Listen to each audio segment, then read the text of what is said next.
Nagbabala ang DOH Bicol sa pagkain ng kinilaw at undercooked ng mga freshwater shellfish dahil sa naitatalang nagkakasakit ng tuberculosis na lung fluke disease.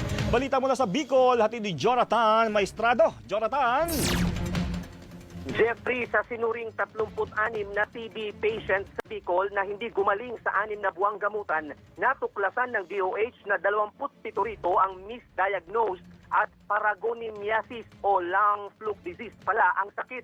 Ayon kay Dr. Xavier Vallejo, madalas mapagkamalang may TB o lung cancer ang taong may lung fluke disease dahil sa magkakatulog na sintomas. Hinimok niya ang publiko, lalo na ang kalalakihang mahilig sa kinilaw, na iwasan ang mga hilaw at undercooked o hindi masyadong lutong freshwater shellfish at crustaceans gaya ng alimango at ulang dahil sa larva ng Paragonimus parasitic flatworm.